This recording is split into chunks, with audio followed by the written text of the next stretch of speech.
விருச்சக ராசி நண்பர்களே, குரு பெயர்ச்சி பலன்கள் எப்படி இருக்கு அப்படின்னு பார்க்க போறோம். இதுவரைக்கும் 6ல் இருந்த குரு மே மாசம் 7க்கு வரப்போறார். அப்போ 7ல் இருக்கும் பொழுது என்ன பலன் அப்படின்றத நம்ம பார்க்கலாம். பொதுவா 7ல் குரு இருந்தா குரு பலம் அப்படின்னு சொல்லுவாங்க. இதுவரைக்கும் 6ல் இருந்து செய்யாத தவறுக்கு தண்டனை, செய்யாத வேலைக்கு அவப்பெயர் அப்படின்ற மாதிரிலாம் உங்க வாழ்க்கையில நடந்திருக்கும். கடன், தேவையற்ற வம்பு வழக்கு, இதெல்லாம் கொஞ்சம் துன்பங்களை அனுபவிச்சிருப்பீங்க.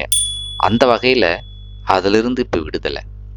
7 இருந்தா அரசு மூலம் வெகுமானம். அரசுனா என்ன? அரசாங்க ஆதரவு. ஒரு அரசாங்கத்துல லோன் போட்டிருக்கீங்க, அது கிடைக்கும். உயர்ந்த ரக வாகனங்கள்ல பயணம் செய்யக்கூடிய அமைப்பு, கல்வி தேர்ச்சி, அதிக பணம் சேர்க்கக்கூடிய காலகட்டம். ஒரு குறிக்கோளுக்காக நீங்க இருந்தீங்கன்னா அந்த குறிக்கோள் நிறைவேறது. வெளிநாட்டு பயணத்தால நன்மைகள், குழந்தை இல்லாதவங்களுக்கு குழந்தை பிறக்கிறது, ஆடை ஆபரண சேர்க்கை, நல்ல சுவையான பிடிச்சமான உணவுகள் சாப்பிட்றது, இனிப்பு வகைகளை சாப்பிட்றது, இனிப்பை விரும்பி சாப்பிட்றது, சாப்பாட்டில் நெய் ஊற்றி சாப்பிட்றது, இதெல்லாம் பார்த்தீங்கன்னு சொன்னால் 7 இருக்கிற குரு செய்வார். அப்போ குரு நன்மை தான் செய்ய போறார். ஆக விருச்சத்துக்கு ஒரு பொன்னான காலம். ஏன்னா 7 இருக்கிற குரு நேரடியா உங்களுடைய ராசியை பார்க்கிறாரு. அதாவது சந்திரனை பார்க்கிறாரு.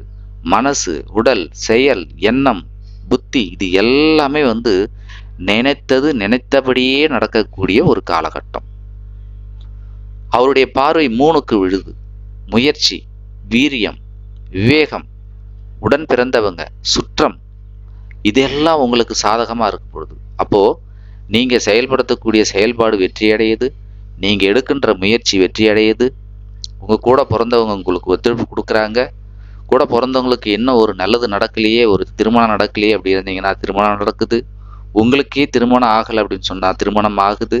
குழந்தை பாக்கம் கிடைக்குது.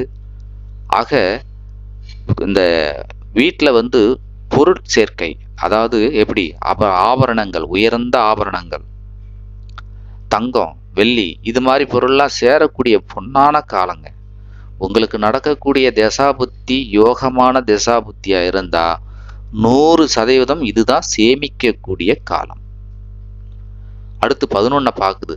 11 பாருங்க, ஆசை இல்ல அபிலாஷை. நீங்க பெருசா ஆசைப்பட்டிருந்தா கூட அது நடக்கக்கூடிய காலகட்டம். அப்போ குரு 7 இருக்கிறாரு. அந்த வீட்டுல சுபகிரகங்கள்னு சொல்லக்கூடிய, குருவுக்கு நண்பர்கள்னு சொல்லக்கூடிய சூரியனோ சனியோ அல்லது சுக்கிரனோ புதனோ இருந்தா அந்த காரகத்துவங்கள் உங்களுக்கு நன்மையை செய்யும். இப்ப 7 சுக்கிரன் இருக்கிறாரு உங்களுக்கு அப்படின்னு சொன்னா மனைவியால லாபம், வீடு கட்டணுன்ற எண்ணம் நிறைவேறும், ஒரு வண்டி வாகனம் வாங்கணுன்ற ஆசை நிறைவேறும், சூரியன் பூர்வீகத்தில் உள்ள பிரச்சனை சரியாகும், வீட்டுல மேல மாடி வீடு கட்டுறதுக்கு உண்டான எண்ணங்கள் நிறைவேறும். ஆக இது எல்லாம் ஒரு அற்புதமான காலகட்டம். ஸோ இந்த குரு பயிற்சியை நீங்க கொண்டாட வேண்டும். ஆக படிக்கிற பிள்ளைங்க நல்லா படிப்பாங்க. அவங்க எதை படிச்சுட்டு போறாங்களோ அதுவே கொஸ்டின் வந்துடும். ஆஹா, நான் படிச்சது வந்துருச்சு. உத்தியோகம் நல்ல உயர்வு உண்டு. மேலதிகாரி உங்களை பாராட்டுவாங்க.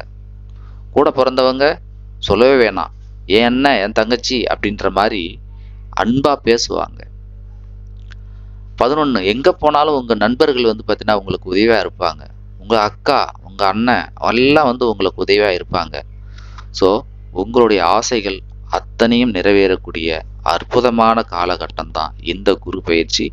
இந்த குரு பயிற்சி கொண்டாடுங்க.